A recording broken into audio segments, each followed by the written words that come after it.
আচ্ছা, এখন আমরা যেটা করব সেটা হচ্ছে বাইনারি অপারেশনের ৬টা বেসিক প্রবলেম সেটা নিয়ে আলোচনা করব। আমি আবারও বলছি এগুলো বেসিক প্রবলেম, তার মানে এর অ্যাডভান্স প্রবলেমগুলো তোমাদের কিন্তু খাতা থেকে করতে হবে। তো যা এর উপরে যদি কোনো অ্যাডভান্স প্রবলেমের উপর কোনো সমস্যা থাকে আমাকে কমেন্ট করে জানাতে পারো। ঠিক আছে, তাহলে প্রথম প্রবলেমে আসি। ধরি x not equals two five, অর্থাৎ এক্স একটা অশূন্য সেট। তাহলে প্রমাণ করো পাওয়ার সেট অফ এক্স কমা ইউনিয়ন এটি একটি দ্বিপদ প্রক্রিয়া। উহার একশো উপাদান নির্ণয় করো, প্রমাণ করো পাওয়ার সেট অফ এক্স এর কোনো অশূন্য উপাদান ইনভার্টেবল নয়। দেখা যাক এর সলিউশনে কী আছে। আচ্ছা, ধরলাম এক্সটা একটা নন এমপ্টি সেট, অর্থাৎ x not equals two five. তাহলে পাওয়ার সেট অফ এক্স মানে কি?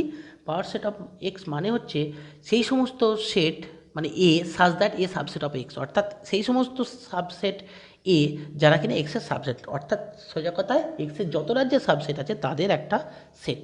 তো তার মধ্যে ইউনিয়ন একটা দ্বিপদ প্রক্রিয়া দেখাতে হবে। তো আমার দ্বিপদ প্রক্রিয়া দেখাতে জন্য কোনো অপারেশনকে আমাকে দুটো জিনিস দেখাতে হয়, একটা সুসংজ্ঞাত আর একটা হচ্ছে বদ্ধ। আচ্ছা, দেখা যাক। আমরা জানি এ ইউনিয়ন বি সুসংজ্ঞাত for all A B belongs to power set of X, এটাকে 1 নম্বর দিয়ে রাখো। এটা আমরা জানি, কারণ ইউনিয়ন হচ্ছে একটা অপারেশন যেখানে দুটো নির্দিষ্ট সেটের ইউনিয়ন করলে একটি নির্দিষ্ট সেটই পাই আমরা, সেই জন্য এটা সুসংজ্ঞাত। এইবারে বদ্ধ দেখাবো। ধরি এ আর B belongs to power set of X, অর্থাৎ পাওয়ার সেট অফ এক্স থেকে দুটো পদ এ আর বি নিলাম, তাহলে এ সাবসেট অফ এক্স হবে এবং বি সাবসেট অফ এক্স হবে। অ্যান্ড চিহ্ন দিয়ে বি সাবসেট অফ এক্স, কারণ পাওয়ার সেট অফ এক্স থেকে আসছে। তাহলে এ আর বি যদি এক্সের সাবসেট হয় তাহলে এ ইউনিয়ন বিও এক্সের সাবসেট হবে। তার মানে এ ইউনিয়ন বিও পাওয়ার সেট অফ এক্স থেকে আসছে, অর্থাৎ A B belongs to power set of X হলেই A union B belongs to power set of X for all A B belongs to power set of X, সবার জন্য এটা। অর্থাৎ union একটি বদ্ধ প্রক্রিয়া। 2 নম্বর, তাহলে 1 ও 2 থেকে পাই পাওয়ার সেট অফ এক্স কমা ইউনিয়ন একটি দ্বিপদ প্রক্রিয়া। প্রমাণ হয়ে গেল। এইবারে দেখো, আমরা দেখাবো এর একশো উপাদানটা কি। দেখো, এখানে একশো উপাদানটা কিন্তু গেস করে আমাদের বের করে প্রমাণ করতে, ভেরিফাই করতে হবে যেটা একশো উপাদান। কিছু কিছু ক্ষেত্রে আছে আমরা একশো উপাদানটাকে ক্যালকুলেশন করে বের করব, কিন্তু এখানে ক্যালকুলেশন করে বের করার জায়গা নেই, এখানে গেস করতে হবে। দেখো, যে কোনো একটা set power set of X থেকে নিলাম এ, তাহলে ফাই যদি ইউনিয়ন করি, ফাই ইউনিয়ন এ সমান এ ইউনিয়ন ফাই সমান এ ফর অল এ। আমরা জানি ফাই যে কোনো সেটের সঙ্গে ইউনিয়ন করি কেন সেই সেটটাকে ফেরত দেবে। তার মানে এখানে ফাইটা হচ্ছে সেই উপাদান যে কিনা একে এতেই রাখছে ইউনিয়ন করার পরেও। তার মানে ফাই হলো এখানে একশো উপাদান। বোঝা গেল? আর ফাইটা তো সবারই সাবসেট, তাহলে এক্সেরও সাবসেট, সেই জন্য পাওয়ার সেট অফ এক্সেও আছে একশো উপাদান। এইবার ধরি এ একটা যে কোনো পদ এবং এটা নট ইকালস টু ফাইভ, অর্থাৎ এ একটা অশূন্য সাবসেট এক্সের। আমি দেখাবো যে এর কোনো এটা ইনভার্টেবল নয়। এখন যদি এ ইনভার্টেবল হতো তাহলে এমন কোনো বি পেতাম, অস্তিত্ব পেতাম, যার জন্য কী হতো, এ ইউনিয়ন বি সমান বি ইউনিয়ন এ সমান ফাই হতো। কিন্তু দেখো, এটা হচ্ছে একটা নন এমপ্টি সাবসেট এক্সের, তো এর সঙ্গে আবার ইউনিয়ন করছো বিকে, তাহলে বি যা খুশি হোক না কেন, এটা মিনিমাম তো এ ইউনিয়ন বি এর মধ্যে মিনিমাম তো এর পদগুলো থাকবে। অর্থাৎ একটা অশূন্য সেট তার সঙ্গে ইউনিয়ন করে কখনো শূন্য সেটে যাওয়া যায়? অশূন্য সেটের মধ্যে কিছু অলরেডি পদ আছে, তার সঙ্গে আবার একটা অন্য সেটকে ইউনিয়ন করছো, মানে বাদ দিচ্ছ না, যোগ করছো, সেখানে তো তুমি ফাইয়ে যাবে কি করে? তাহলে এমন কোনো বি পাবে না যেখানে এ ইউনিয়ন বি আর বি ইউনিয়ন এর সাথেই ফাই হয় ইউনিয়ন করলে, কারণ এটা হচ্ছে অশূন্য, সেই জন্য এর কোনো ইনভার্স নেই। প্রমাণিত হলো যে একটা অশূন্য সেট ইনভার্টেবল নয়। বোঝা গেল? আচ্ছা, এরপরে দেখো 2 নম্বর প্রবলেমে যাব। প্রমাণ করো কোনো দ্বিপদ পক্ষে একশো উপাদান থাকলে তা অনন্য, কোনো পদের বিপরীত পদের অস্তিত্ব থাকলে তাও হবে অনন্য।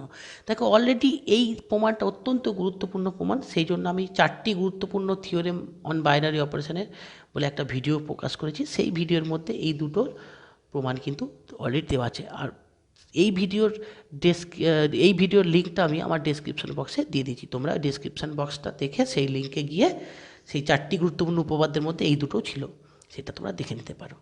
ওকে, নেক্সট প্রবলেমে চলে যাব।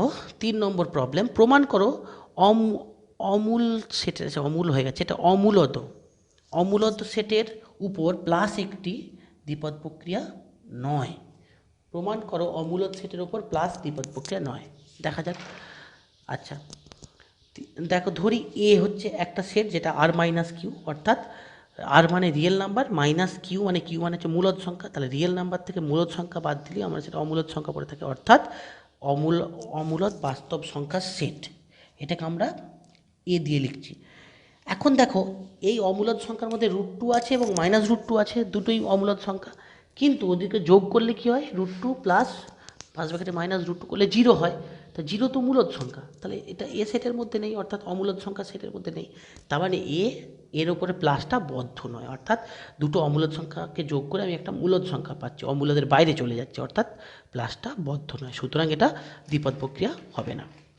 নেক্সট প্রবলেম 4 নম্বরটা, Q-0 এর ওপর স্টার এমন যে a স্টার b সমান 1/3 ab for all ab belongs to Q-0, অর্থাৎ Q-0 মানে মূলদ সংখ্যা থেকে 0টা বাদ।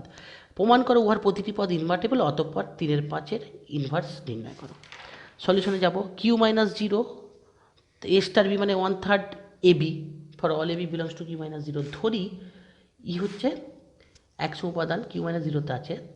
এই যে এখানে আমি বলেছিলাম না 100 উপাদানটা ক্যালকুলেশন করে বের করবো, কীভাবে করবো না, এ স্টার ই সমান এ হবে যদি এটা 100 উপাদান হয়, তাহলে এস ইমপ্লাই দিয়ে এ স্টার ই মানে 1/3 এই মানে স্টারের যে সংখ্যা সেই অনুযায়ী সমান এ, ডান দিকে এ যেমন ছিল, এখান থেকে এটা 0 যেহেতু নয় সেহেতু এটা কাটাকাটি করলে ই সমান 3, অর্থাৎ এ স্টার 3 সমান 3 স্টার এ সমান এ ফর অল এ, অর্থাৎ 3 এমন একটা সংখ্যা যাকে ডান দিক বাঁ দিক দুদিক থেকে কম্পোজ করলেই সেই সংখ্যাটাই ফেরত দিচ্ছে, তাহলে 3 হয়ে যাবে 100 উপাদান। বুঝতে পেরেছো?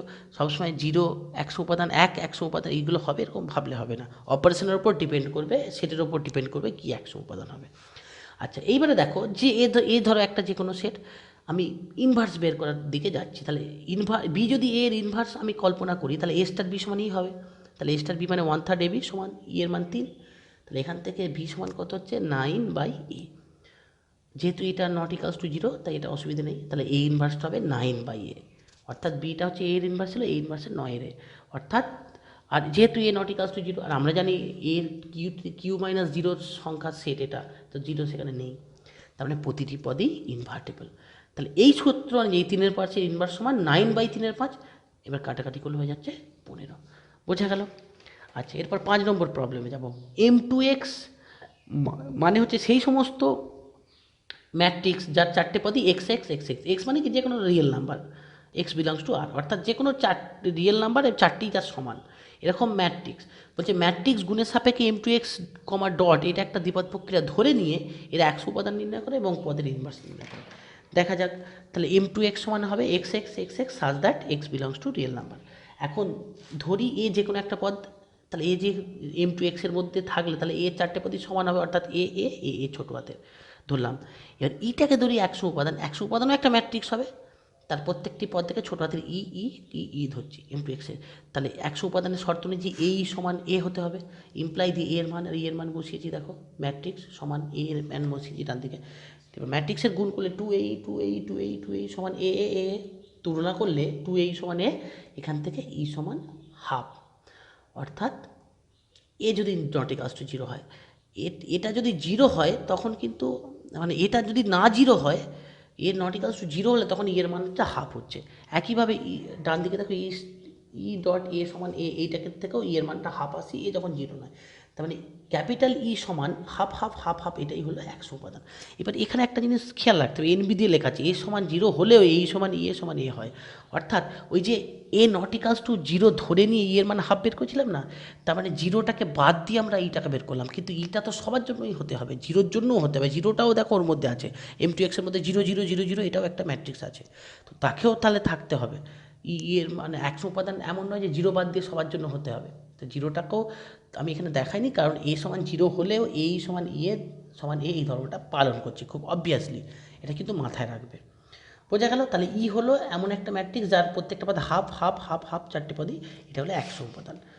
ওকে, নেক্সট এবারে আমরা ইনভার্স বের করব। ধরো এ একটা যে কোনো matrix A A A A আর বি একটা matrix B B B B, তাহলে ইনভার্স হতে গেলে এ বি সমান ই হতে হবে, তাহলে এ বি মানে এ এ এ আর বি মানে হচ্ছে বি বি বি বি, এখান থেকে ই মানে half half half half, calculation করে দেখা যাচ্ছে সব 2ab হচ্ছে বাদিকে, গুণ করে ম্যাট্রিক্স গুণ করে 2ab 2ab 2ab 2ab আর ডান দিকে হাফ হাফ হাফ হাফ, তাহলে 2ab সমান হাফ, তাহলে বি সমান 1/4, অর্থাৎ এ নট ইকালস টু 0 হলে তবেই, তার মানে অনুরূপে তুমি এ বি সমান ই যেটা করছো বি এ সমানও ই করলেই বির মান 1/4 আসবে, তার মানে এ ইনভার্স হবে 1/4 1/4 1/4 1/4, যেখানে এ নট ইকালস টু 0, অর্থাৎ 0 ছাড়া এই ম্যাট্রিক্সটা যদি চারটি 0 না হয় তাহলে তার ইনভার্স হবে, এবং সেটা ইনভার্স হবে 1/4 1/4 1/4 1/4।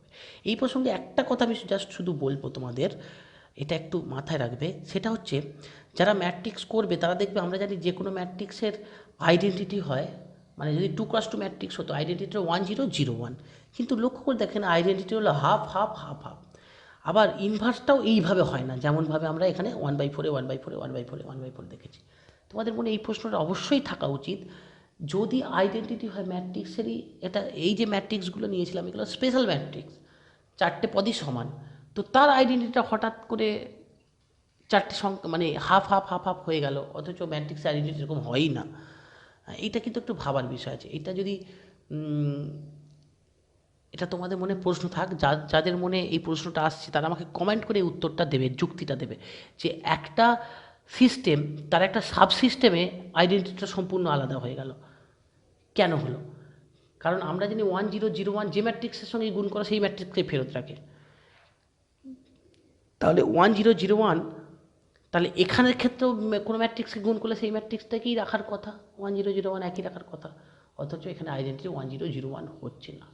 কেন, তার কমেন্ট করে আমাকে জানাতে পারো।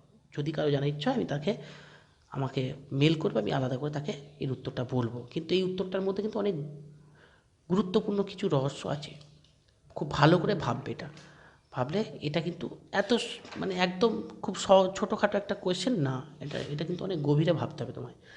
যাক, এরপর আমরা 6 নম্বর কোয়েশ্চেনে যাব। দেখো, S 1 omega omega square T 1 - 1 I - I বলছে ছকের সাহায্যে প্রমাণ করে এস এবং টি এর ওপর গুণ একটি দ্বিপদ প্রক্রিয়া 100 উপাদান এবং প্রতিটি পদে ইনভার্স নির্ণয় করো, প্রমাণ করো দ্বিপদ প্রক্রিয়া হলো বিনিময়যোগ্য। অর্থাৎ আমাকে 3-4টে বিষয় করতে হবে, এবং সেটা কি এমনি নয়, ছকের সাহায্যে করতে হবে। কীভাবে করতে হয় দেখো, প্রথমে আমরা নিলাম, ধরো এস সলিউশন 6-এ প্রথমে এসটাকে নিলাম 1 ওমেগা ওমেগা স্কোয়ার, এর বিভাজন ছক তৈরি করলাম, 1 ওমেগা ওমেগা স্কোয়ার রো বরাবর লিখলাম, কলাম বরাবর লিখলাম, ক্যালকুলেশন করে একটা ছক তৈরি করেছি। দেখো, তো উপরে লেখা আছে লিডিং রো আর নিচেটা লেখা লিডিং কলাম। অর্থাৎ লিডিং রো মানে হচ্ছে যে 1 ওমেগা ওমেগা স্কোয়ার, উপরের দুটো সবের উপরের রোটা আর সবের বাঁ দিকের কলামটা লিডিং কলাম, ঠিক আছে? আর বাকিটা হচ্ছে বিভাজন ছক। বলছি বিভাজন ছকের প্রতিটি ঘরে একটি করে পদ থাকায় উহার সুসংজ্ঞাত। ভালো করে লক্ষ্য করো, সুসংজ্ঞাত মানে কি, দুটো নির্দিষ্ট পদ থেকে একটা নির্দিষ্ট পদ। এখন যদি দুটো নির্দিষ্ট পদ থেকে একাধিক পদ হতো, তাহলে বিভাজন ছকের কোনো একটা ঘরেতে একাধিক পদ থাকতো, সেটা যেহেতু থাকছে না তাহলে সুসংজ্ঞাত। এবার দ্বিতীয় পয়েন্টে দেখো, বিভাজন ছকের প্রতিটি পদই এসের পদ হওয়ায় উহা বদ্ধ। অর্থাৎ বিভাজন ছকের যে পদগুলো পেয়েছি আমরা ওই লিডিং রো আর লিডিং কলামকে কম্পোজ করে, সেখানে একটা পদও আমি দেখতে পাচ্ছি না যে এসের বাইরে আছে। তো যেহেতু সমস্ত অপারেশনটা এই ছকের মধ্যে ধরা আছে, তাহলে এসের অপারেশন করে কোনো পদই এসের বাইরে যায়নি, সেই জন্য একটা বদ্ধ। 1 আর 2 থেকে আমরা বলতে পারি একটি দ্বিপদ প্রক্রিয়া, প্রমাণ হয়ে গেল। ছক থেকে বলতে হবে তোমায় কিন্তু সব। এবার 3 নম্বরে আছে 100 উপাদান। খুব ভালো করে বুঝবে, লিডিং রো অর্থাৎ সবার উপরে যে রোটা আছে সেই রো এর পদগুলো হচ্ছে 1 ওমেগা ওমেগা স্কোয়ার। এবার তুমি বিভাজন ছকে দেখো কোন রোয়েতে 1 ওমেগা ওমেগা স্কোয়ার আছে, দেখো ফার্স্ট রোয়েতেই আছে 1 ওমেগা ওমেগা স্কোয়ার, তার বাঁ দিকে কি আছে, 1 আছে। তার মানে লিডিং রোয়ের সঙ্গে এই একটা ক্যালকুলেশন করে সেই লিডিং রোটাকেই ফেরত দিয়েছে। কলাম অনুযায়ী ভাবো, ফার্স্ট লিডিং কলাম যেটা বাঁ দিকের কলাম একদম, এইটার সঙ্গে কোন কলামটা দেখো একই আছে, দেখো ফার্স্ট কলামটা 1 ওমেগা ওমেগা স্কোয়ার একই আছে। তার মানে ফার্স্ট কলামের উপরে যে পদটা আছে 1 আছে, তার মানে সেই 1টা লিডিং কলামটাকে একই ফেরত দিয়েছে। তো এই রকম যখন সমানতা দেখাবে রো এবং কলামের দিকে, যে পদ এটা করবে সেই পদটাই হয় তার 100 উপাদান। সেই জন্য 100 উপাদান হলো 1। এবার ছকের সাহায্যে ইনভার্সটা দেখেছি, এখানে বলা নেই, তুই ভালো করে দেখো। ছকের সাহায্যে মানে প্রথমে একদম ফার্স্ট রোয়ে দেখো কোথায় 1 আছে, গোল করে দেওয়া আছে, দেখো প্রথম পদটাই 1। তার মানে এই 1-এর বাঁ দিকে এবং ডান দিক মানে 1-এর সোজাসুজি বাঁ দিকে যে পদটা আছে আর সোজাসুজি উপরে যে পদটা আছে, একজন আরেকজনের ইনভার্স। তাহলে এইদিকে বাঁ দিকেও 1 আছে আর উপরেও 1 আছে, তাহলে 1-এর ইনভার্স 1। আবার দেখো দ্বিতীয় রোয়েতে লাস্ট পদে 1 সেটা গোল করা আছে, তো ওর বাঁ দিকে একদম বাঁ দিকে আছে দেখো সোজা চলে গেছে ওমেগা, আর একদম উপরে আছে ওমেগা স্কোয়ার, অর্থাৎ omega inverse omega square. Third রোয়েতে দেখো 1 আছে যেখানে গোল করে দেওয়া আছে, সেইটার বাঁ দিকে একদম আছে ওমেগা স্কোয়ার, সবার সোজা উপরে আছে ওমেগা, অর্থাৎ ওমেগা স্কোয়ারের ইনভার্স ওমেগা। অর্থাৎ যেখানে ওই প্রত্যেকটা রোয়েতে যেখানে যেখানে 100 উপাদান আছে, সেই 100 উপাদান ধরে ধরে তুমি একদম রোয়ের বাঁ দিকে চলে যাবে, লিডিং কলামের একদম চলে যাবে, বাইরে চলে যাবে যে পদটা থাকবে সেইটা, আর সোজা উপরে চলে যাবে যে পদটা থাকবে সেটা, একজন আরেকজনের ইনভার্স হবে। বোঝা গেল? এইভাবে ইনভার্স বের করতে হয়। অ্যারো দিয়ে আমি ব্যাপারটাকে বুঝিয়ে দিয়েছি ছকের মধ্যে। দেখো এই যে 1 অ্যারো দিয়ে একটা গোল করা আছে, তারপর উপরে অ্যারো দেওয়া আছে, তার মানে 1 1-এর রোয়েতে যেখানে 100 উপাদান আছে সেই বরাবর আবার উপরে চলে যাও, সেটা হবে তার ইনভার্স।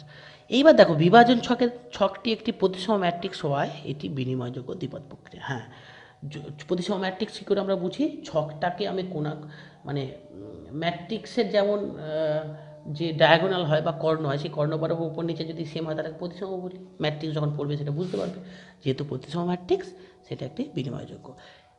এইবার আমি পরেরটায় চলে যাব। টি এর ক্ষেত্রে দেখো লিডিং রো লিডিং কলাম লেখা হয়েছে, এখানে একই কথা, বিভাজন ছকের প্রতিটি ঘরে একটি পদ থাকায় সুসংজ্ঞাত, প্রতিটি বিভাজন ছকের প্রতিটি পদ টি এর পদ হয় বদ্ধ, সুতরাং এটি দ্বিপদ প্রক্রিয়া।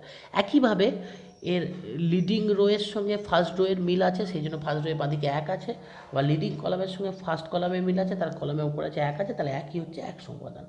এবং ছক থেকে কি পাচ্ছি কীভাবে দেখো, এখানে ছবি এঁকে দেখানো হয়েছে, গোল করে করে দেখানো হয়েছে।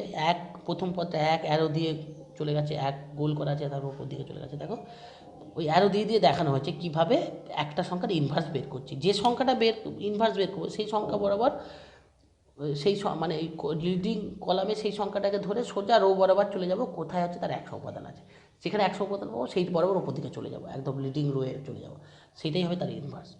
ঠিক আছে, তো এইভাবে ইনভার্স। একইভাবে এখানে বিভাজন ছকটি একটি প্রতিসম ম্যাট্রিক্স হয়, এটা একটি বিনিময়যোগ্য দ্বিপদ প্রক্রিয়া। যদি কোনো অসুবিধা হয় আমাকে কমেন্ট করে জানাবে।